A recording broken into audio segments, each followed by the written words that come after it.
it's a great pleasure tonight that we have Robert Hale with us, who is going to talk to us about the work he's been doing on suicide, but a little bit about Robert to kick off our first conversation. Robert is a psychiatrist and a psychoanalyst. He's worked for many years at the Portman Clinic, part of Tavistock and Portman, but he was also for 18 years an external consultant of medium and high secure units. So he has a very wide range of experience. And one of the things that he amused himself doing for, I think, 5 years was interviewing 1,000 patients. And just think about 1,000 patients. I speak as a social scientist, and I said, how long did it take you to interview all of those? 1,000 patients a few days after they attempted suicide. So this is a really unique data set that you have produced over many, many arduous hours of interviewing, I would think, and then all the things you have to do after you've done the interviews. This is culminating in a book which is going to be published shortly, which is going to be called Working in the Dark, a Study of Pre-Suicide State of Mind. And that book will tell you when it comes out, because I think it will be of interest to quite a lot of us in this room. But meanwhile, we're going to get an advanced brief on it and a chance to start talking about some of the issues in the pre-suicidal mind. And I'd like to ask Robert to come and give us his conversation, or to start the conversation for us, on the dynamics of suicide. Robert, thank you. Just a few introductory remarks before we get going. I don't think it's going to be a very easy conversation, because suicide isn't an easy subject. It's extremely painful, and a lot of you will have been touched in various ways, personally or professionally, by suicide, and bear the scars, because I think they are scars that suicide leaves on those who look after the suicidal, or are related to the suicidal, or are suicidal themselves. I think it's a life-changing event for all of them. It's a personal view. The work that was referred to was statistical. I think that's in many ways the easy bit. What I was doing was, I was paid for, oddly enough, by Boots Pharmaceuticals and Siva Geigy to do RCTs on people who'd attempted suicide, looking at their aggression levels and what do antidepressants alter their level of aggression. They don't, and whether it was the measurement that was wrong or not. But these days you wouldn't get a grant like that, and they knew that my real interest was as a trainee psychoanalyst, which I was at the time, and I wasn't particularly interested in psychopharmacology.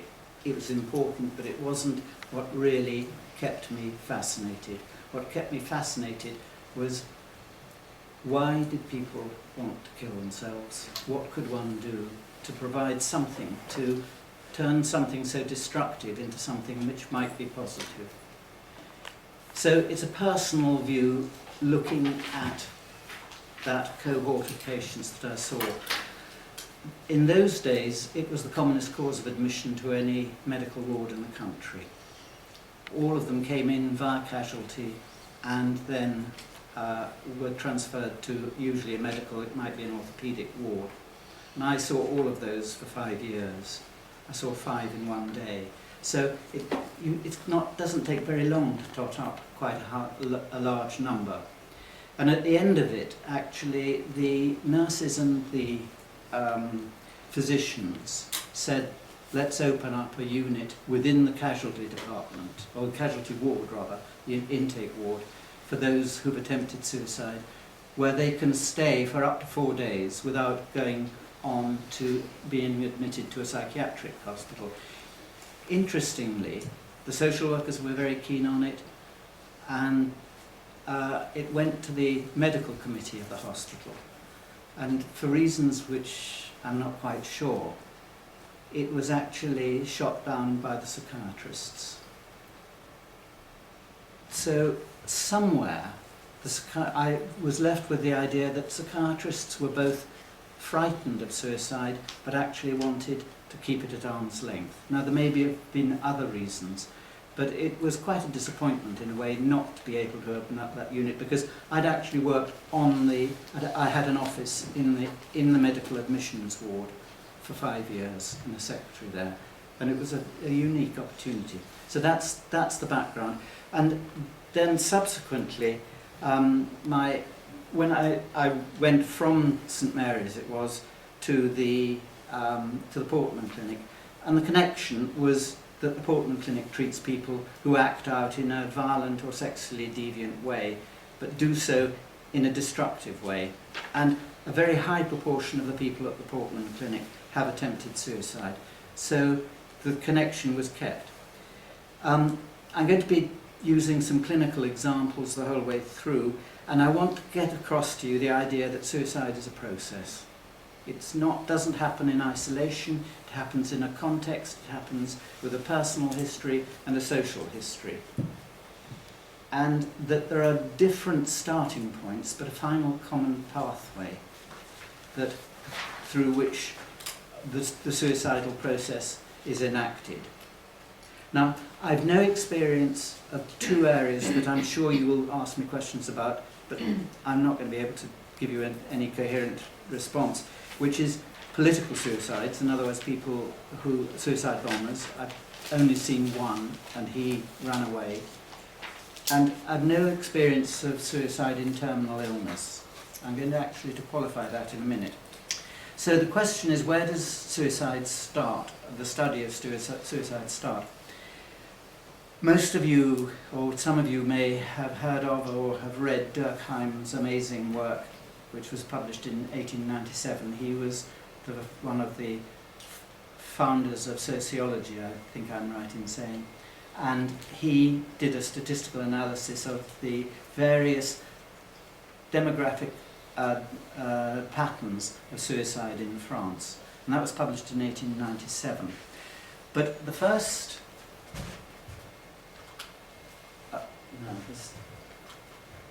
This man is a psychoanalyst who was the first psychiatrist and psychoanalyst to be interested in suicide. His name is Wilhelm Stekel, and he was a Vienna psychiatrist. And in 1910, and it's interesting how history repeats itself, there was concern at the number of young men who were killing themselves, particularly young students. And he convened a symposium which was attended by Freud and Jung and Adler and various others. But he actually wrote the crucial paper in it. And I'm going to read you part of what he said. I'm inclined to feel that the principle of Talion plays the decisive role here. No one kills himself who's never wanted to kill another. Further on, the child wants to rob his parents of their most precious possession, his own life. The child knows that thereby he will inflict the greatest pain. Thus, the punishment the child imposes on himself is simultaneously the punishment he imposes on the instigators of his sufferings. Stekel actually committed suicide in London 30 years later. He could not cope with diabetic gangrene, and he took his own life, quite near to here. So there's the quote. The other side of Europe, the poet A. Housman, who was a classicist, wrote this poem in exactly the same year. Good creatures, do you love your lives and have your ears for sense? Here is a knife like other knives that cost me 18 pence. I need but stick it in my heart, and down will come the sky, and earth's foundations will depart, and all you folk will die.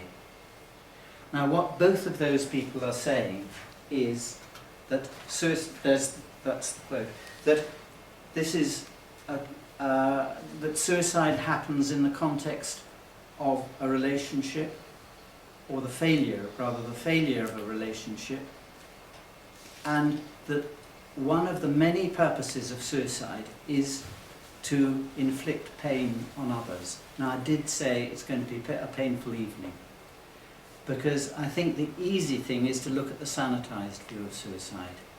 The painful bit is to look at the angry, bitter, destructive side of suicide, which is in all of us. Let's pretend that the potential is not there, because it is.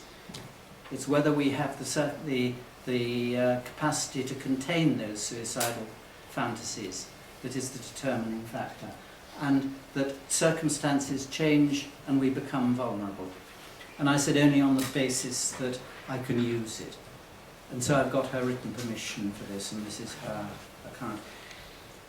I tried to commit suicide when I was 22. It wasn't the first time I thought about it. When I was 16 and consumed with misery over a breakup with my first boyfriend, I thought of suicide every night for some months, and I stood by my bedroom window and tried to pluck up the courage to jump. There was something calming in the nightly ritual this gave me this feeling that if things became unendurable, I had an escape route, and that thought remained with me. It was the failure of another relationship, one in a series when I was 22, which precipitated a serious attempt to kill myself by swallowing 70 aspirins. Once again I felt acutely lonely and wretched beyond description. Suicidal thoughts obsessed me, and I carefully bought 2 bottles of aspirins at separate shops to avoid suspicion, and I hid them. But even at this stage, as throughout, my feelings were ambivalent. I wanted to die, and I desperately wanted to be rescued, so that even after buying the aspirins, I still continued to make plans for my next university term. I finally despaired one day when my mother, exasperated and guilty at the sight of me in tears, said impatiently, "You shouldn't be so intense." I don't think I can adequately describe the sense of utter rejection and loneliness that this gave me, except to say the following evening, on returning from a futile meeting with the boyfriend who'd left me, I repeatedly banged my head against a wall as if it could rid me of the unendurable pain I felt, or at least replace it with a more humanly bearable pain. All the cliches used to evoke extraordinary states took on a living force. I was literally out of my mind, literally beside myself. My father came downstairs and shouted at me because of the noise of my crying. The following day, again frightened at my own state, I begged my younger brother, who was still at school, to come home early. I was so terrified of being by myself. When both he and my parents had gone out, I was left alone in that house, and I felt an anguish which no crying relieved. What she actually could remember was the click of the door. At this stage, I was still fighting an impulse to kill myself, and so be rid of all feeling. This state of living, active struggle was succeeded by a terrible passivity and a near calm. I ceased to battle or to hope, and I felt a complete inevitability. I wanted absolute oblivion. I then imagined death as peaceful, as a permanent sleep. But I began to cry again horribly as I forced down the aspirins, feeling the loneliness of it. Even now, I suppose I wanted to be interrupted, to be rescued. And then a sense of calm followed. I curled up on the floor and waited to lose consciousness. After a couple of hours, I was still awake, and I began to feel very ill and afraid, and it was as if another part took over now. I rang my elder brother, to whom I was closest, and told him what he's done, and he took immediately control, ringing for an ambulance. And then she comments, if this account has become staccato and inadequate, it's because 12 years after the event it's still overwhelming to remember.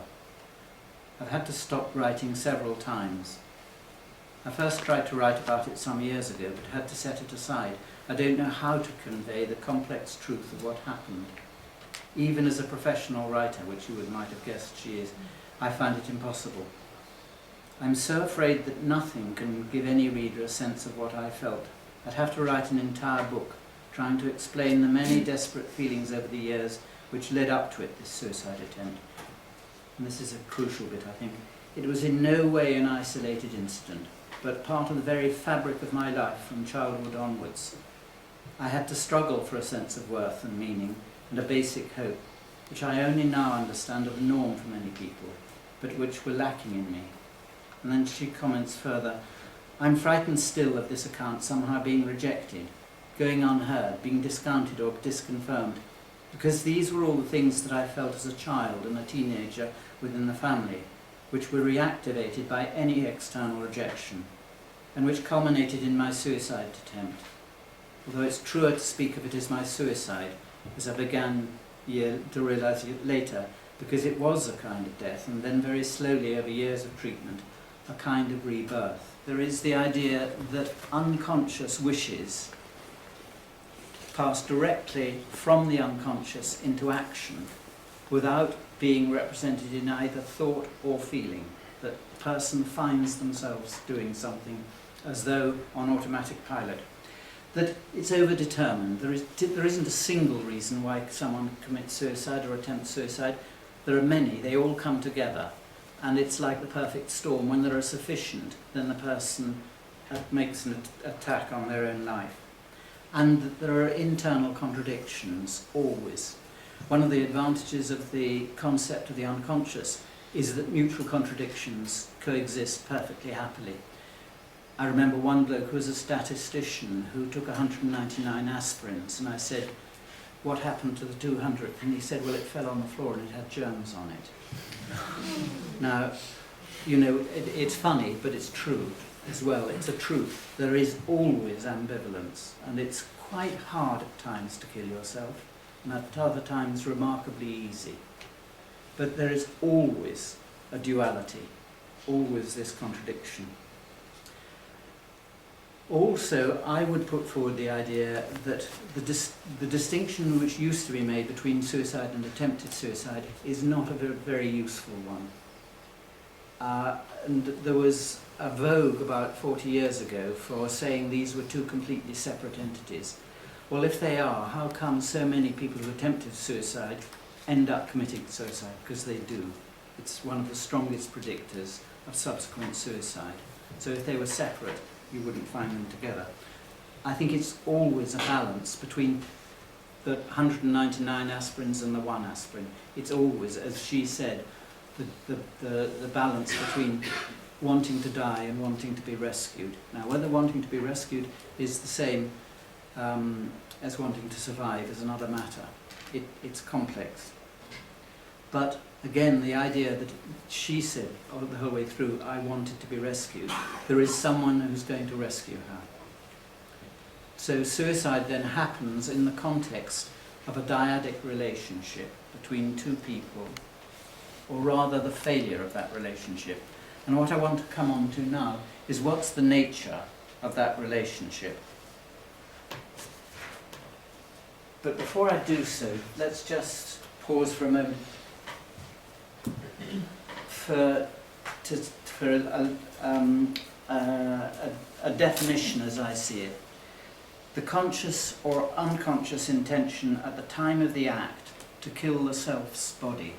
Now what that implies is that actually there is a split between the self and the body. And the body can be used in a way at the self's will. But at the time of the act, it was the main intention was to kill the self's body. And we were talking about seeing the patients 3 or 4 days later. I didn't see them 3 or 4 days later. I saw them the same day, if I possibly could, that they came in, and certainly the next day. Because if you see them 4 days later, as one patient said when I said something to her about what she'd said 4 days later, she said that was someone different, that wasn't me.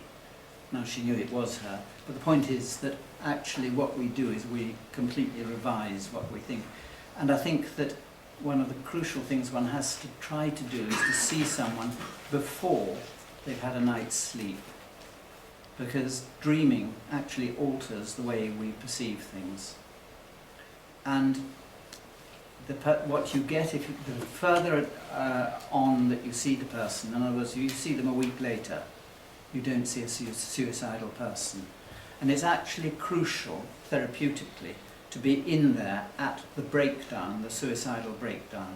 Because if you're not there, they'll have to reenact it with you. And that's quite a frightening statement, but I believe it to be true. So that you need to be there when the breakdown happens and to see them as soon as possible. The idea of acting out then,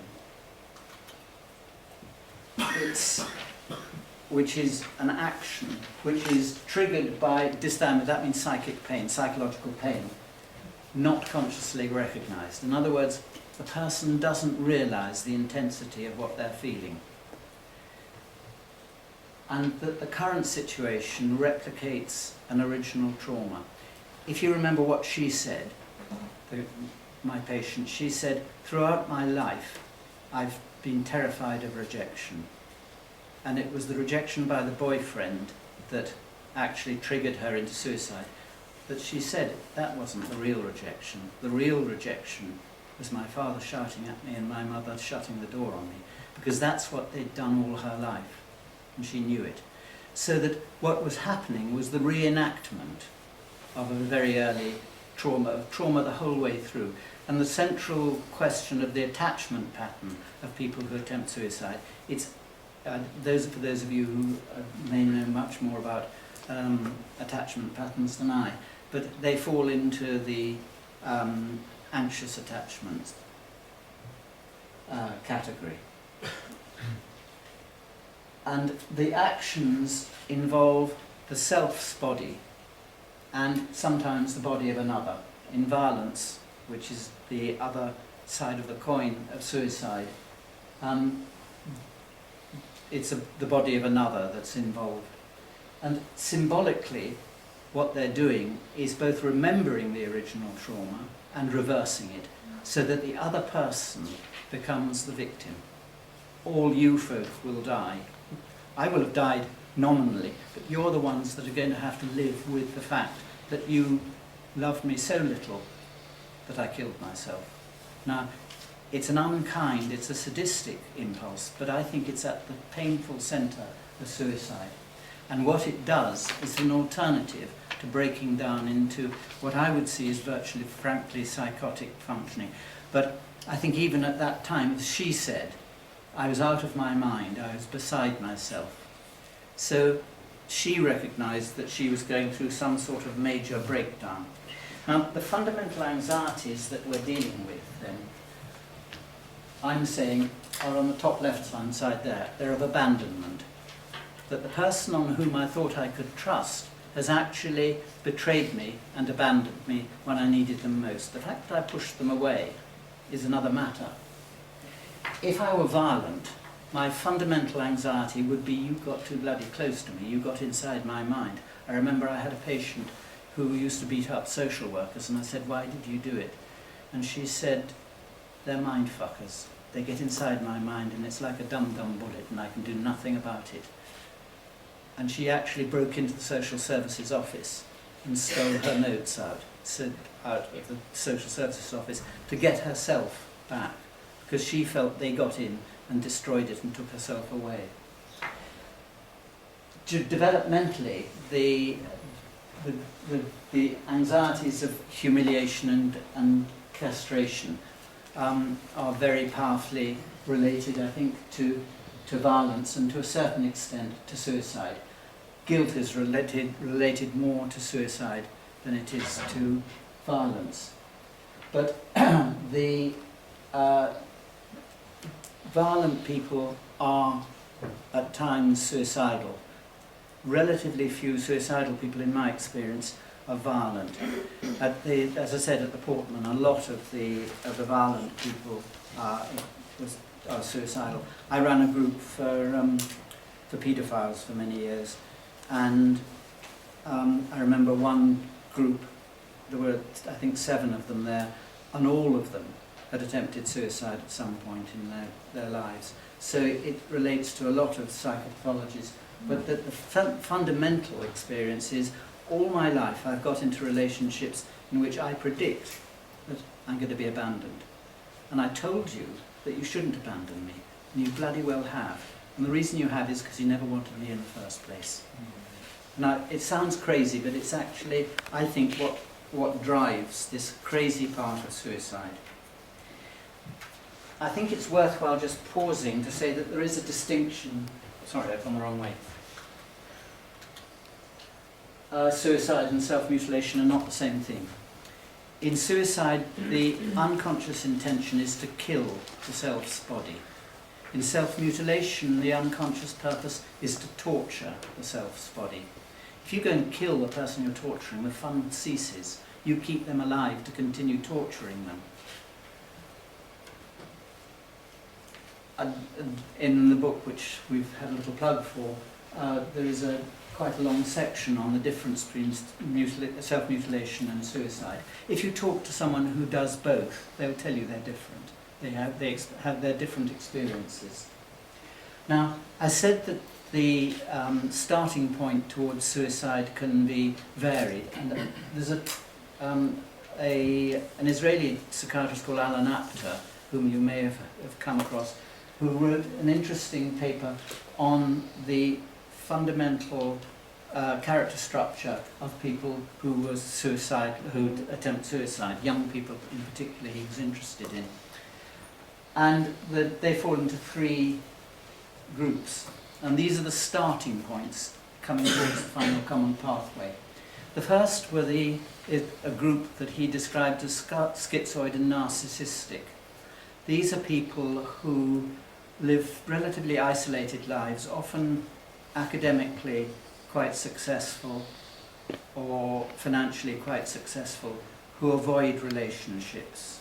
They're frightened of relationships, they're quite arrogant, and they set great store by success. And when they fail, it's catastrophic. And there is a sudden collapse into a suicidal state. I worked with someone who was turned down by the Maudsley, and he killed himself, actually, in the hospital. He won all the prizes the whole way through, and then he killed himself. So that's the first group. The second are the ones who I think give suicide a bad name. They tend to be those with a borderline personality who have a propensity to act out, who cope with negative affect, negative feelings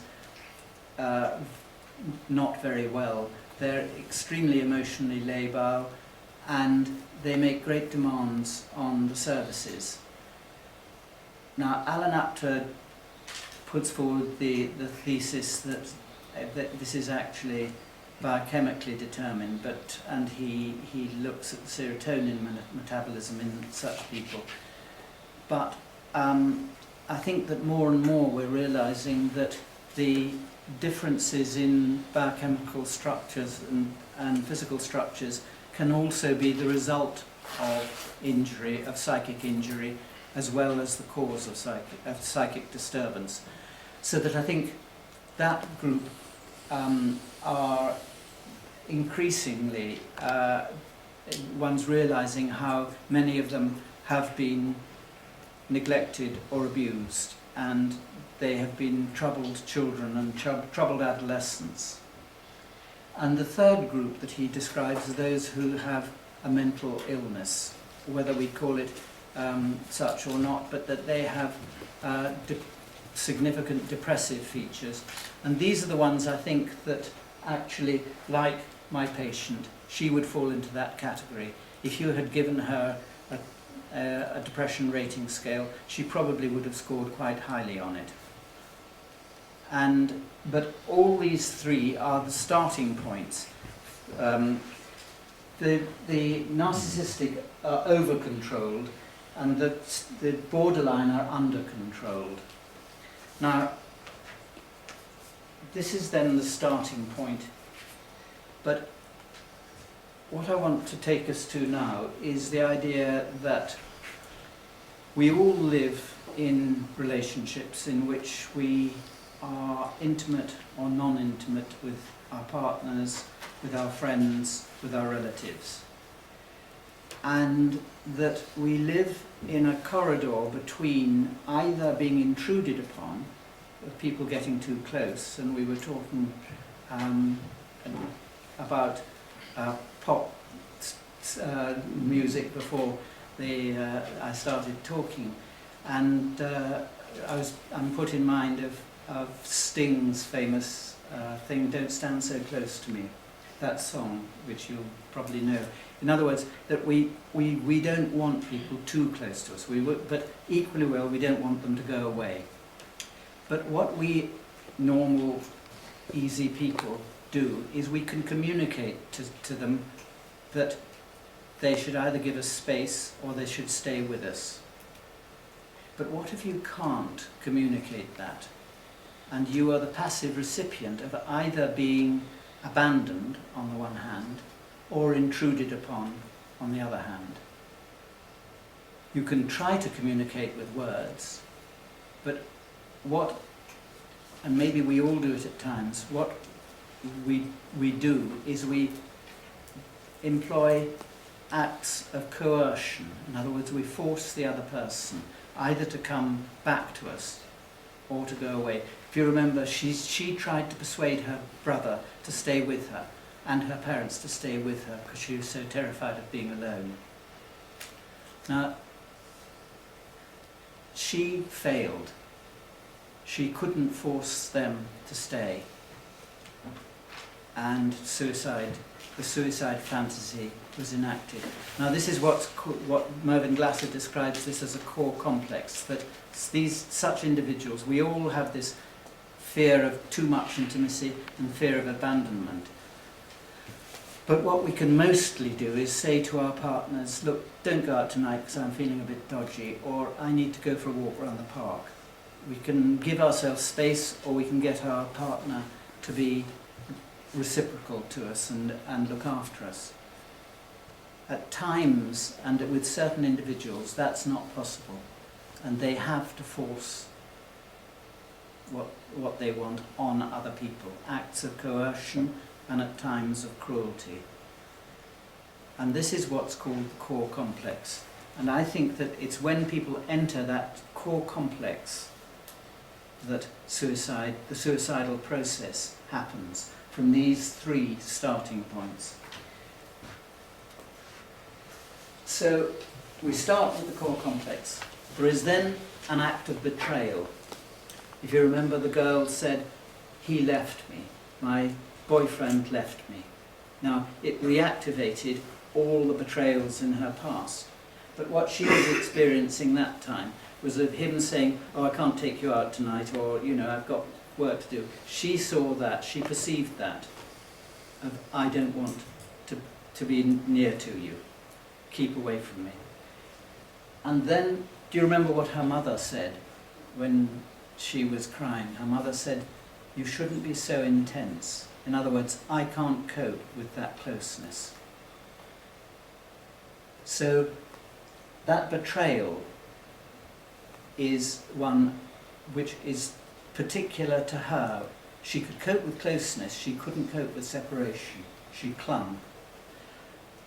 When that act of betrayal had happened, she entered a pre-suicidal state. In that pre-suicidal state, she was like an accident waiting to happen. And she was formulating a suicide plan. That pre-suicidal state can last hours, minutes, hours, or days.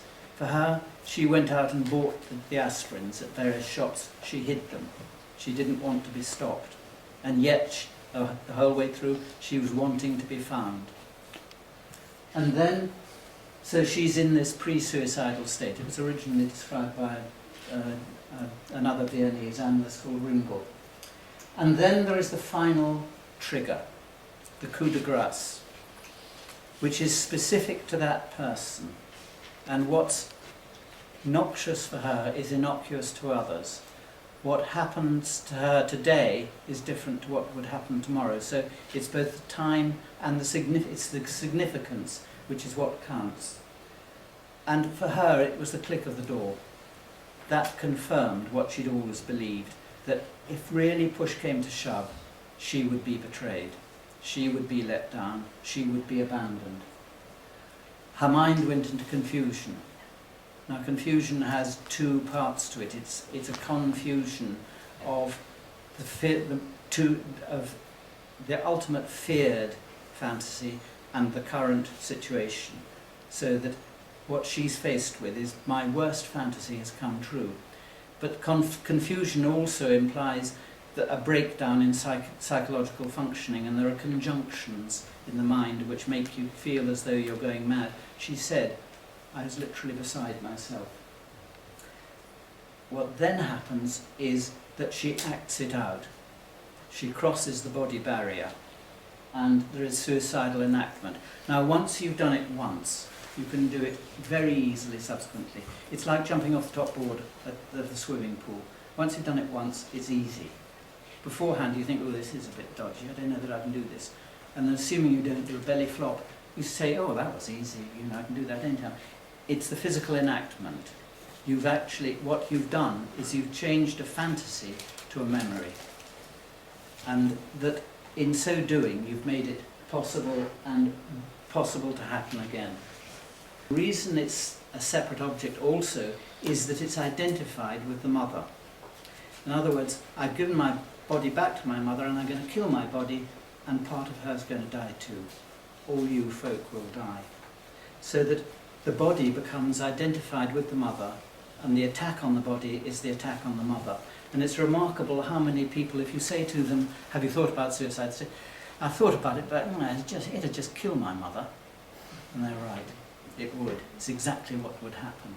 And I'm sorry to have to say that mothers get all the flack, but they do, because it's, after all, it's one's primary relationship. It's got to be the bedrock of all subsequent relationships, is that maternal relationship.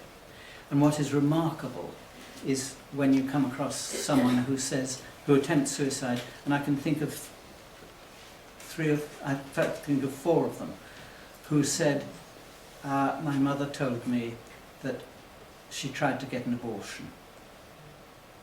And you realise actually that their suicide was carrying out the abortion that that the mother never had.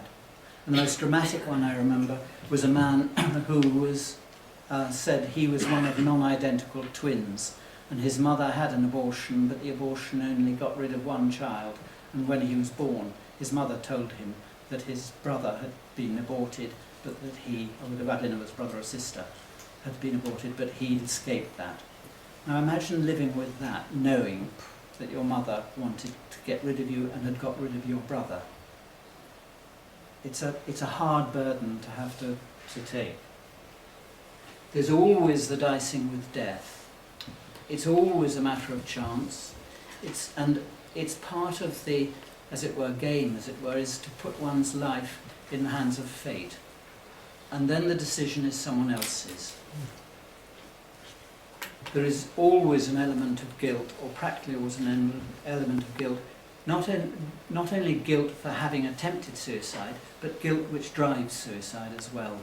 Because at the centre of it is the guilt about hatred, the hatred felt for the primary object. Now we all hate our mothers, we have to. It's part of the process of separation, is being able to hate your mother and for it to be tolerated. But actually, for people who are suicidal, it's much more real than that. They feel they were never really wanted, and that what's just happened confirms it. So that it's guilt about that feeling.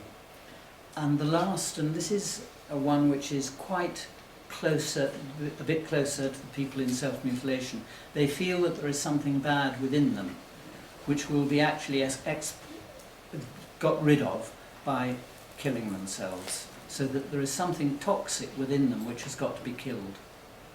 So that there are these 5 separate fantasies which the act, and there may be others, which the act expresses. And the first 2 are clearly, absolutely mutually contradictory, but they coexist. And the question is not, did you want to kill yourself or not? Because the answer is yes or no, depending, which way you want it. It's always ambivalence. The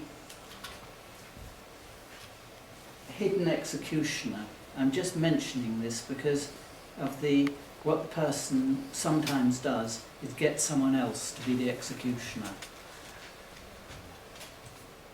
You may have read accounts in the papers of tube drivers and what they feel when someone shuts themselves in front of a train. The worst thing is when, as the person is throwing themselves in front of the train, they catch the driver's eye. But worse than that is when they catch the driver's eye and smile.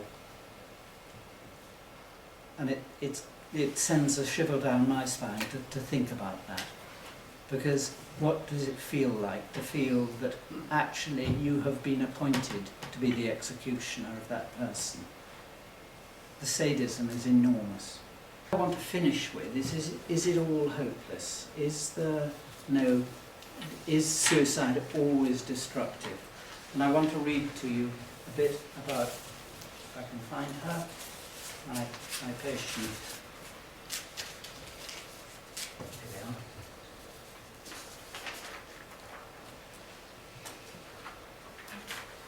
we are. Later on she says, I didn't understand what I've just written of the feelings which led to my suicide at the time, of course. I didn't understand myself what had wounded me to this degree. It's not easy to understand the sources of your own pain, especially in the face of a concerted effort to deny it, and to deny further that you have any reason, almost any right to such pain.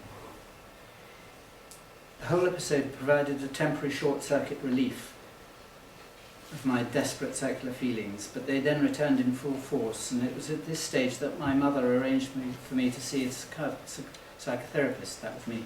The fact that she finally recognised my state and helped me in this way, despite the difficulty and embarrassment for her, remained important throughout my later therapy.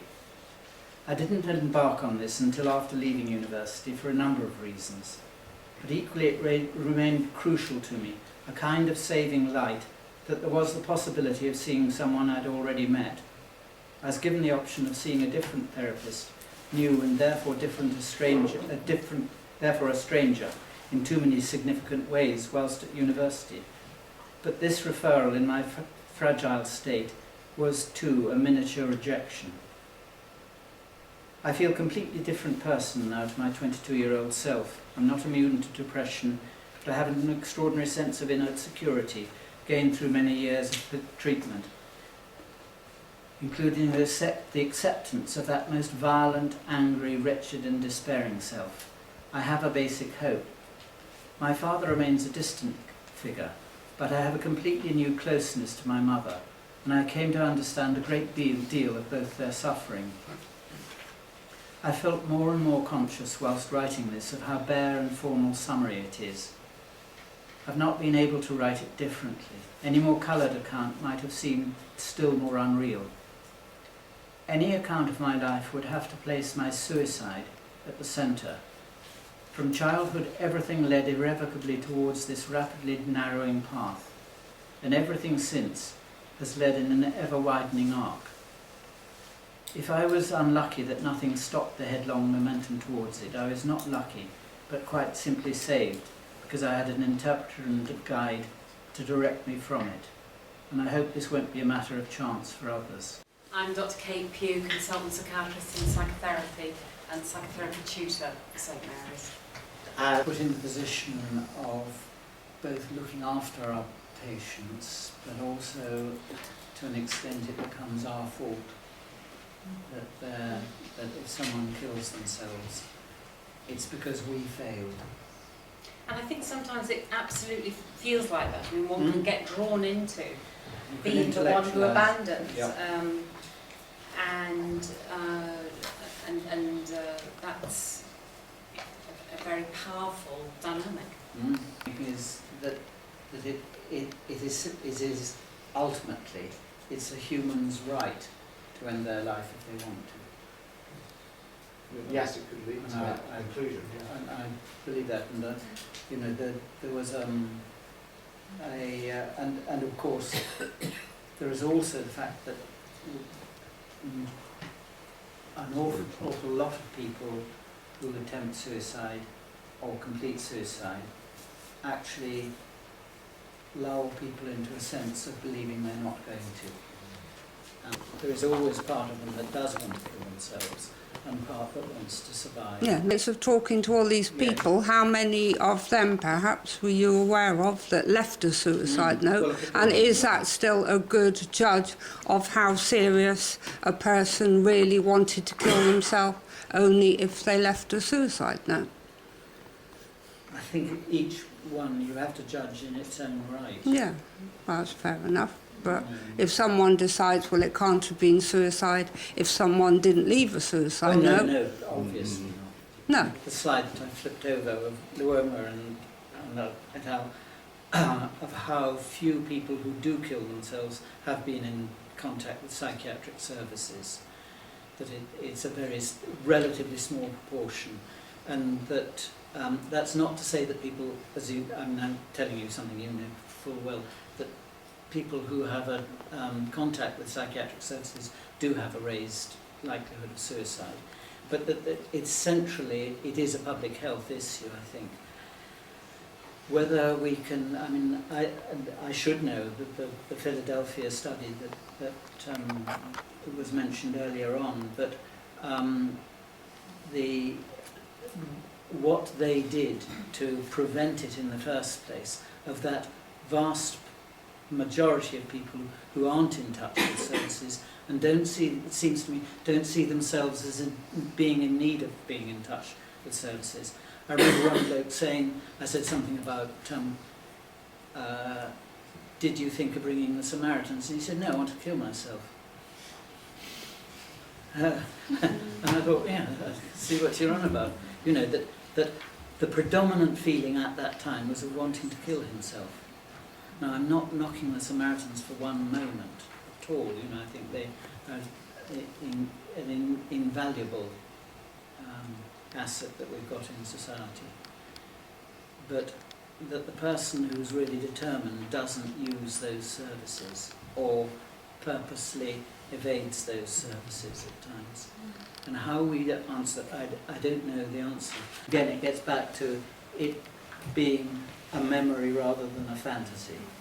That once you've done it, your relationship with that event changes. But there are those who say, well, I'm going to do it again. You know, I remember one girl saying, I said, what do you want to do now? Expecting her to say, I want to go off and be with my best friend or my auntie or whatever it is. And she said, I want to go to a very high building and throw myself off and know my mother's watching when I hit the ground.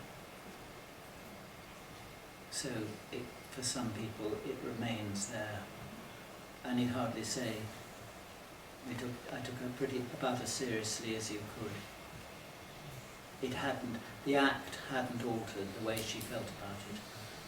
But the patient whose account I read, if you remember, she said it was as though another part of me took over.